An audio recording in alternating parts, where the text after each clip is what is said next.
Alors, depuis un temps, nous parlons sur les défis et nous allons continuer sur le même thème, le défi. Et ce soir, nous allons voir comment relever le défi. Comment relever le défi.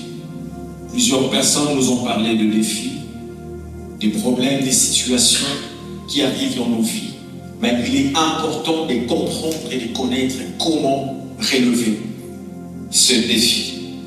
Nous allons lire la Bible dans le livre de Josué, chapitre 6, versets 1 à 5. Josué, chapitre 6, versets 1 à 5. Nous avons trouvé, la Bible dit, Jéricho était fermé, barricadé devant les Israélites. Personne n'en sortait et personne n'y entrait. L'Éternel dit à Josué, regarde, je livre entre tes mains Jéricho et son roi, ainsi que ses vaillants soldats. Faites le tour de la ville, vous tous les hommes de guerre. Faites une fois le tour de la ville. Tu agiras ainsi pendant 6 jours. 7 prêtres porteront 7 trompettes retentissantes devant l'arche. Le 7e jour, vous ferez 7 fois le tour de la ville et les prêtres sonneront de la trompette. Quand ils sonneront de la corde retentissante, quand vous entendrez le son de la trompette, tout le peuple poussera des grands cris. Alors la muraille de la ville s'écroulera et le peuple montera à l'attaque, chacun devant soi. Verset 6. Josué, fils de Nun, appela les prêtres et leur dit, portez l'arche de l'alliance et que 7 prêtres portent 7 trompettes retentissantes devant l'arche de l'Éternel. Puis il dit au peuple, marchez, faites le tour de la ville et que les hommes équipés passent devant l'arche de l'Éternel. Alléluia. Amen. Ici, il s'agit de l'histoire de la ville de Jéricho. La Bible dit, Jéricho était fermé et barricadé. Personne n'entrait et personne ne sortait. Fermé et barricadé signifie que toute la ville était clôturée. Toute la ville était clôturée avec un grand mur. Il y avait un grand mur qui clôturait toute la ville de Jéricho. Je donne un exemple. La ville de Vévé, toute la ville est clôturée. Il y avait une seule porte où les gens entraient et sortaient. Toute la ville est clôturée. Avant d'entrer, il faut passer par la porte. Et il y avait une grande sécurité que pour y entrer, il fallait être en ordre. On précise que le mur qui entourait, qui clôturait Jéricho était de 3 mètres de hauteur. Donc à peu près 3,6 mètres de hauteur et 1,8 mètres de largeur. Donc à peu près 2 mètres de largeur. Donc vous pouvez imaginer ici comment était ce mur. 3 mètres de hauteur et à peu près 2 mètres de largeur, la ville de Jéricho. Et la précision de la grandeur et de la hauteur de ce mur montre les niveaux de challenge qu'il y avait pour attaquer la ville de Jéricho, pour affronter le peuple de Jéricho. Alors, ceci dit, le mur de Jéricho représentait un grand défi pour Josué et pour le peuple d'Israël. C'était un grand défi. Et la fois passée, j'avais parlé des grands et des petits défis. J'avais parlé de petits défis. Il faut savoir qu'il y a des grands et il y a des petits défis. J'avais parlé de petits défis la fois passée. J'avais dit la ville de Haï était un défi devant les enfants d'Israël. Normalement, la ville de Haï, c'était un petit défi. Mais cela est devenu un grand défi devant Josué et les enfants d'Israël. Ils n'arrivaient pas à vaincre une petite ville comme Haï. Donc c'était un grand défi devant Josué et devant Israël. Le mur de Jéricho représente beaucoup de choses. Le mur de Jéricho représente les situations difficiles. Le mur de Jéricho représente tous les problèmes sans solution dans la vie d'une personne, le mur de Jéricho représente toutes les choses qui sont plus fortes que nous. Toutes les choses qui sont plus fortes que nous n'arrivons pas à s'en sortir. C'est là que représente le mur de Jéricho. Le mur de Jéricho représente toutes les questions qui n'ont pas de solution, qui n'ont pas de réponse. Le mur de Jéricho représente tous les défis que nous avons dans la vie. C'est ça la représentation ou la signification des murs de Jéricho. Alors ici, la question est de savoir comment relever le défi. Comment relever le défi? La première chose qu'il faut savoir pour relever le défi, c'est que il faut savoir que tout le monde a un défi. Tout le monde dans la vie a un défi à relever. Tout le monde a un problème. Même les présidents de la République que nous envions, ils ont des défis à relever. Peut-être que nous pouvons dire qu'ils ont tout ce que les gens peuvent envier dans la vie. Mais ils ont des défis énormes à relever que tu n'as pas idée. Et peut-être que si on t'a donné le défi d'un président de la République, peut-être tu ne pourras pas en relever. Donc, tout le monde a un défi. Le mur de Jéricho n'était pas seulement le défi de Josué, mais le mur de Jéricho était le défi de tout Israël, de tout enfant d'Israël. Parce que quand Josué est arrivé, ce n'était pas seulement lui qui devait passer, mais c'était tous les enfants d'Israël. Tout le monde a un défi. Tu as des défis. J'ai mes défis à relever. Nous tous ici, nous avons des défis. Nous avons tous des problèmes à relever. Alors, il faut savoir que c'est naturel d'avoir un défi. C'est naturel, c'est normal d'avoir des défis dans la vie, avoir des problèmes. Avoir des problèmes dans la vie. Car tout le monde dans la vie a un problème. Tout le monde dans la vie a un défi. La vie elle-même, c'est un défi à relever. Un gros défi à relever. Et lorsque tu penses que tu es la seule personne à avoir des problèmes, lorsque tu penses que tu es la seule personne à avoir des difficultés, tu vas t'apitoyer sur ton sort, tu vas pleurer et tu vas penser que Dieu ne t'aime pas. Tu vas penser que Dieu ne t'aime pas. La première chose à savoir, c'est qu'il faut mettre dans ta tête que tout le monde a un problème. Tout le monde a des défis à relever. Et la seule personne qui ne peut pas avoir des problèmes sur la terre, c'est un mort. Quelqu'un qui est mort ne peut pas avoir des problèmes. Il ne peut pas avoir des défis parce qu'il est mort. Et aussi un enfant qui n'est jamais né. Quelqu'un qui n'est jamais né, qui n'est jamais venu sur la terre, il n'a pas de problème parce qu'il n'a pas de défi à relever. Mais si tu es ici sur la terre, tu dois savoir que tu as des défis. Tu as des défis. Alors cette manière de voir des choses va te permettre de te lever, de te battre et de relever le défi. Si tu as dans ta pensée, si tu as dans ta tête cette manière de voir les choses, que le problème peut arriver à tout le monde, au lieu de pleurer, au lieu de rester sur place, à t'apitoyer sur ton sort, cela va te donner la force et le courage de te lever, de te battre et de relever le défi. La deuxième vérité à savoir sur les défis, c'est que il faut voir une opportunité devant chaque défi. Il faut voir une opportunité devant chaque défi qui arrive dans ta vie. Dans le verset que nous avons lu, dans le verset 2, le chapitre que nous avons lu, le verset 2, la Bible dit, l'Éternel dit à Josué, regarde, je livre entre tes mains Jéricho et son roi, ainsi que ses vaillants soldats.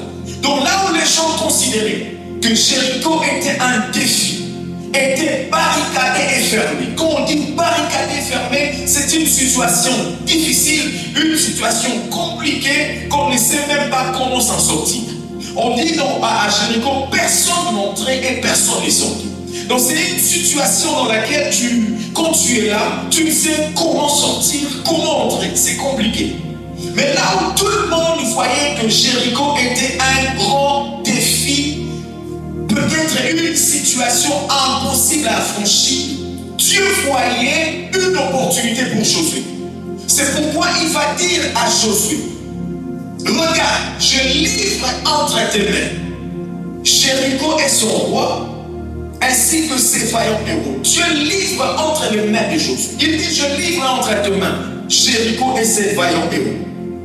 Il livre entre tes mains. Il faut voir dans ta vie chaque situation qui arrive, chaque difficulté qui arrive dans ta vie comme une opportunité.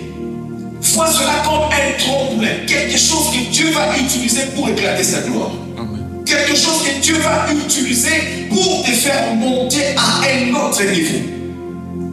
Eux voyaient un défi, un blocage, mais Dieu voyait une opportunité pour élever Josué son serviteur.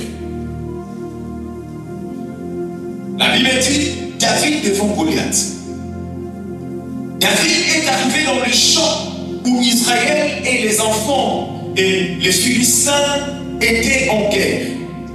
Et tous les jours, la Bible dit que Goliath s'est levé pour défier les enfants d'Israël. Il les insultait, il les injuriait, il les minimisait. Pas un jour, pas 2 jours, pas une semaine, pendant 40 jours. Donc tous les jours, il venait le matin et il venait le soir. Il les insultait, les esclaves de Saoul. Cherchez parmi vous quelqu'un qui est plus fort, qui peut venir me battre. Tous les jours, il les insultait. Et on dit que personne n'arrivait à sortir pour défier Goliath. Et le roi, la Bible dit, Saoul était l'homme le plus élancé en Israël. Donc quand il y avait les camps d'Israël, le plus élancé c'était Saoul. Donc si tous les camps sont là, tu vois quelqu'un qui dépasse tout le monde, sache que c'est Saoul. Il était plus élancé que tout le monde. Mais il est élancé. Il était beau, il était intelligent, il était roi. Mais même lui que les gens considéraient, il avait peur devant Goliath. Donc personne ne pouvait sortir. Pendant 40 jours, je ne sais pas quel est ce défi qui te défie, quelle est cette situation qui te défie des jours et des jours. Pour Israël, c'était 40 jours. Mais pour toi, ça peut être des mois, ça peut être des années, ça peut être depuis un moment que ça te défie. Mais il est arrivé que ces jours-là, David est arrivé dans le champ pour apporter à manger à ses frères.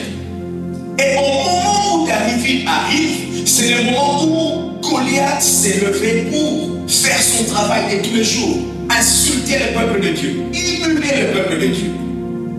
Et quand David a écouté, il a dit, mais qui est cet homme? Mais qui est cet homme? Là où tous les gens avaient peur, tous les gens s'étaient cachés devant Goliath qui était un grand défi pour Israël. C'était pour eux, c'était une situation impossible à résoudre. Impossible à résoudre. Là où tout le monde paniquait, la Bible dit, David, il a vu la personne, il a vu Goliath. Goliath était élancé, c'était un géant, il était énorme. Donc si tu le vois venir, même toi-même tu as peur. Mais un enfant de 17 ans qui arrive, qui regarde toute l'armée d'Israël en fuite.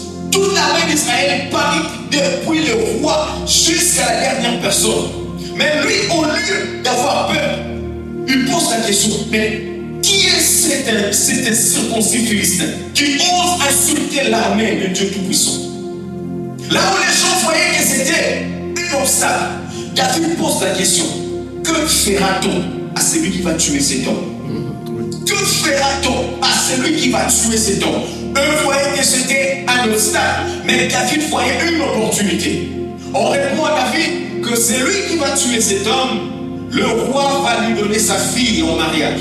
Et il sera exempté de payer l'impôt. Donc pour lui, c'était une opportunité d'entrer dans le palais royal. C'était pour lui une opportunité de s'asseoir parmi les grands parce que lui et sa famille étaient pauvres.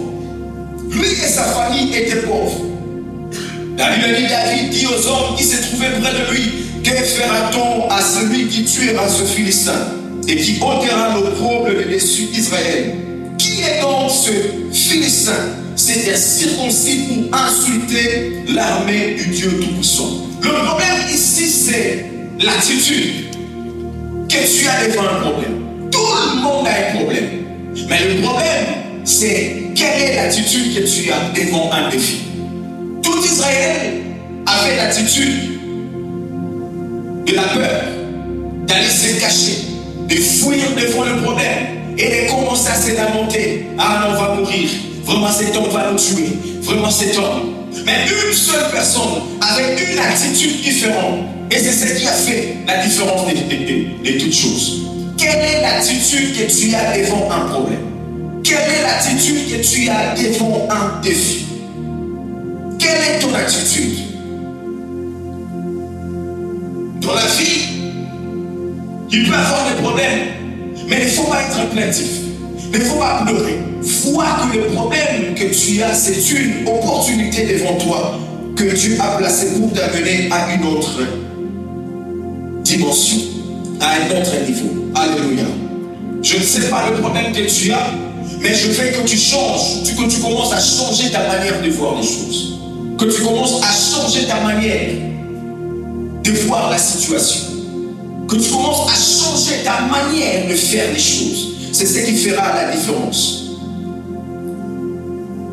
La troisième chose, concernant les défis, il ne faut jamais prononcer le nom de ton problème ou le nom de ton défi.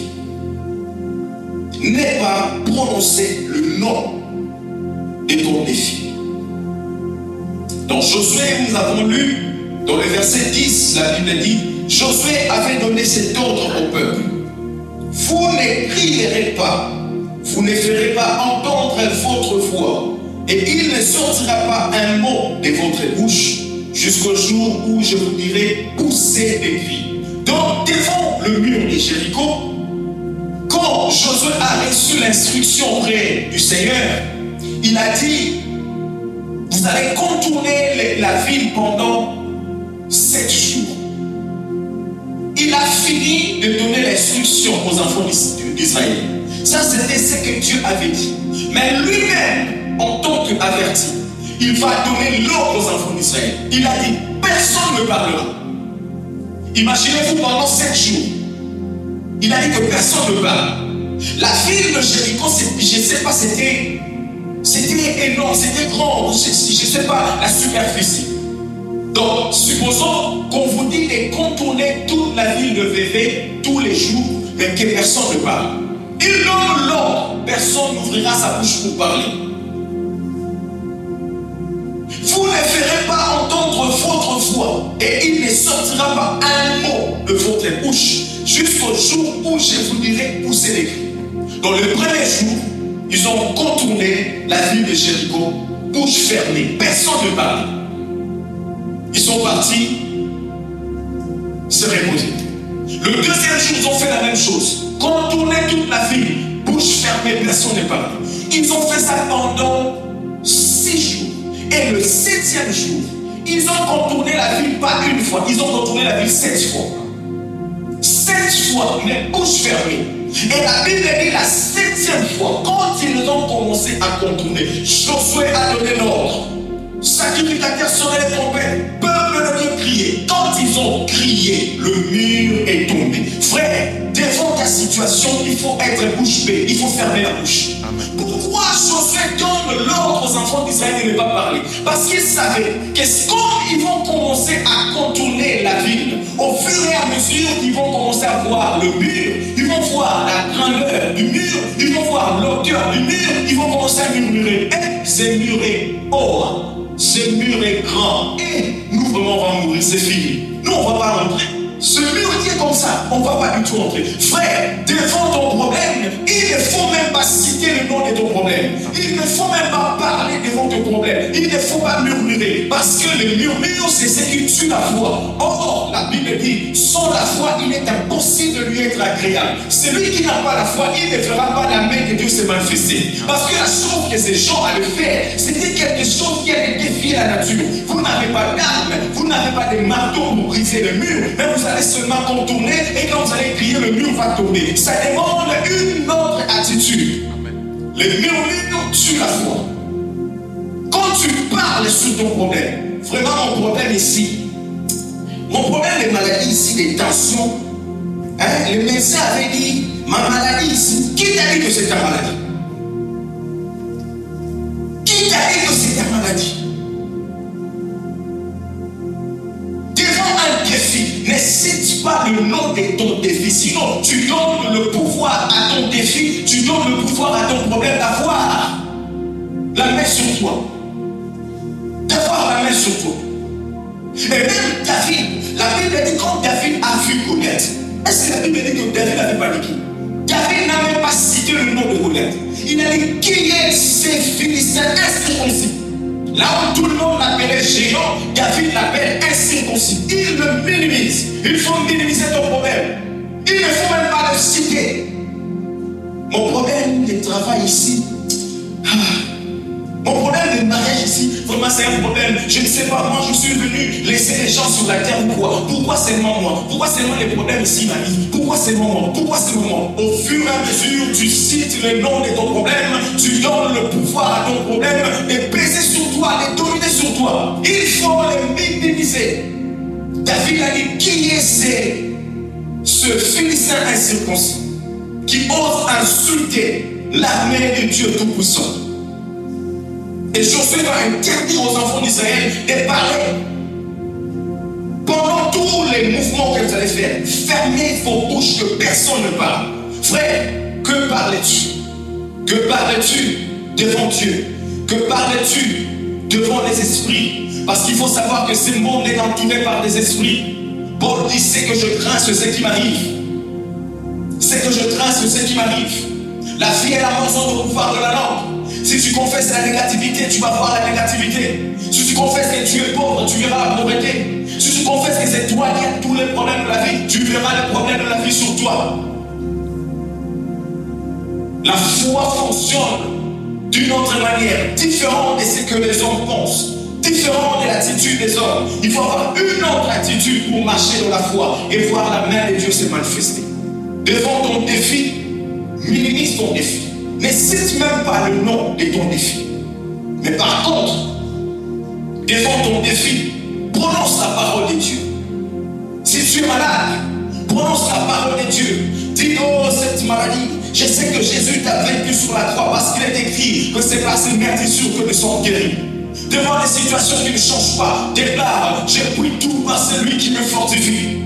Devant les situations compliquées, dans les finances, au travail, dis, mon Dieu pourvoira à tous mes besoins selon sa grande richesse avec gloire en Jésus-Christ. C'est ça le langage que la foi écoute. La foi n'écoute pas le langage de murmures. La foi n'écoute pas le langage des doutes. La foi n'écoute pas le langage de lamentation. Non, la foi n'écoute pas ça. La foi écoute la parole de Dieu. La parole de Dieu. Josué a dit, jusqu'à ce que je vous donne l'ordre. Quand je vous donnerai l'ordre, c'est à ce moment-là que vous allez crier. Ce soir, Dieu m'envoie te dire, il y a un ordre qui a été donné depuis le ciel. Tu vas ouvrir ta voix ce soir pour prier. Parler à ce mur qui est devant toi comme un obstacle. Parler à ce mur qui est devant toi comme un défi. Tu ne dois pas avoir peur de cela, mais tu vas crier et donner l'ordre pour que ce mur tombe. Quand Josué a donné l'ordre, tout Israël a poussé les cris. La Bible dit que le mur était tombé. Le mur était tombé. Et comment est-ce que le mur est tombé? Selon les gens qui ont fait des recherches, c'est comme s'il y a quelqu'un qui poussait ce mur. C'est comme si on les poussait. On les poussait, on les poussait, on les poussait. On est arrivé à la maison de Rahab. On a sauté, on a poussé ailleurs. Parce que Rahab, c'était une prostituée qui était à Jéricho. La Bible dit quand les enfants d'Israël voulaient entrer à Jéricho, ils ont envoyé quelques personnes aller faire de l'expédition dans la ville. Aller voir un peu ce qui se passe à l'intérieur. Et quand ils sont arrivés, c'est Rahab, la prostituée, qui les a accueillis dans sa maison. Et ces gens-là ont dit, nous sommes venus ici, nous allons détruire cette ville. Et Rahab a dit, nous avons entendu de loin tout ce que Dieu fait avec vous, peuple d'Israël. Nous savons que Dieu est avec vous. Mais quand vous allez passer ici, s'il vous plaît, ne me tuez pas. moi et ma famille, épargnez-moi et ma famille. Et ces gens ont dit, puisque tu nous as gardés dans ta maison, nous allons détruire toute ta ville, mais toi, on ne te touchera pas. Donc ça, c'était quelques personnes que Josué avait envoyées pour aller regarder la ville. Regarder la ville. C'était comme les éclairer. Et quand ces gens sont rentrés, ils ont apporté le rapport à Josué. Ils ont dit la ville est comme ça, et comme ça, et comme ça. Mais là, nous étions accueillis par une femme qui s'appelle Rahab. Cette femme nous a gardés dans sa maison. Il était bien envers nous. Et Josué a dit, quand nous allons détruire la ville, il a donné l'ordre que vous n'allez pas toucher Rahab et toute sa famille. La Bible dit Dieu approuve les paroles de ses envoyés. Ici, ce n'est pas un homme qui a fait tomber les murs. C'est la puissance de Dieu. Donc, sous-entend que Dieu a envoyé ses anges pour faire tomber le mur qui était comme un obstacle. Mais curieusement, c'est comme si le mur a commencé là-bas. Les anges ont commencé à pousser. Le mur tombait, le mur tombait. Quand ils sont arrivés à la maison de Rahab, parce que la maison de Rahab était justement au mur, là où il y avait l'enclos, c'est là où il y avait la maison de Rahab. Parce que la Bible dit que Rahab a fait sortir ces gens-là par la fenêtre. Il a mis une corde et ils sont sortis par la fenêtre. Donc la maison de Rahab était justement là où il y avait le miracle. Donc l'ange qui poussait les murs, quand il est arrivé là où il y avait la maison de Rahab, l'ange a sauté. Il a laissé la maison de Rahab tranquille. Il a continué, il a poussé. Tous les murs de Jéricho étaient tombés à part la maison de Rahab. Sauf la maison de Rahab. C'est pourquoi, frère, fais attention avec les paroles des hommes de Dieu. Ici, ce n'est pas Dieu qui avait dit à Josué. Josué lui-même avait dit, vous n'allez pas toucher la maison de Rahab. Mais quand Josué a prononcé, Dieu a pris hâte. Oh, ce n'est pas les hommes qui ont poussé le mur de Jéricho, ce sont les anges. Donc les anges même ont exécuté les paroles que Josué avait dites. Ce soir, j'ai dit que les anges de Dieu vont exécuter les paroles. Nous allons ouvrir nos bouches pour parler et déclarer. Les anges vont exécuter les paroles. Tous les murs qui étaient comme des défis devant nous vont tomber dans le nom de Jésus. Est-ce que tu le crois? Est-ce que tu le crois? Tous les murs qui sont devant nous vont tomber dans le nom de Jésus. Et le mur qu'on parle aujourd'hui, c'est les murs spirituels. De la même manière que Dieu avait envoyé une puissance surnaturelle pour faire tomber les murs, ce soir, Dieu va envoyer une puissance surnaturelle pour faire tomber tous les murs qui s'élèvent devant nous comme un défi. Est-ce que tu le crois? Si tu le crois, dis très fort Amen. Amen. Gloire à Jésus.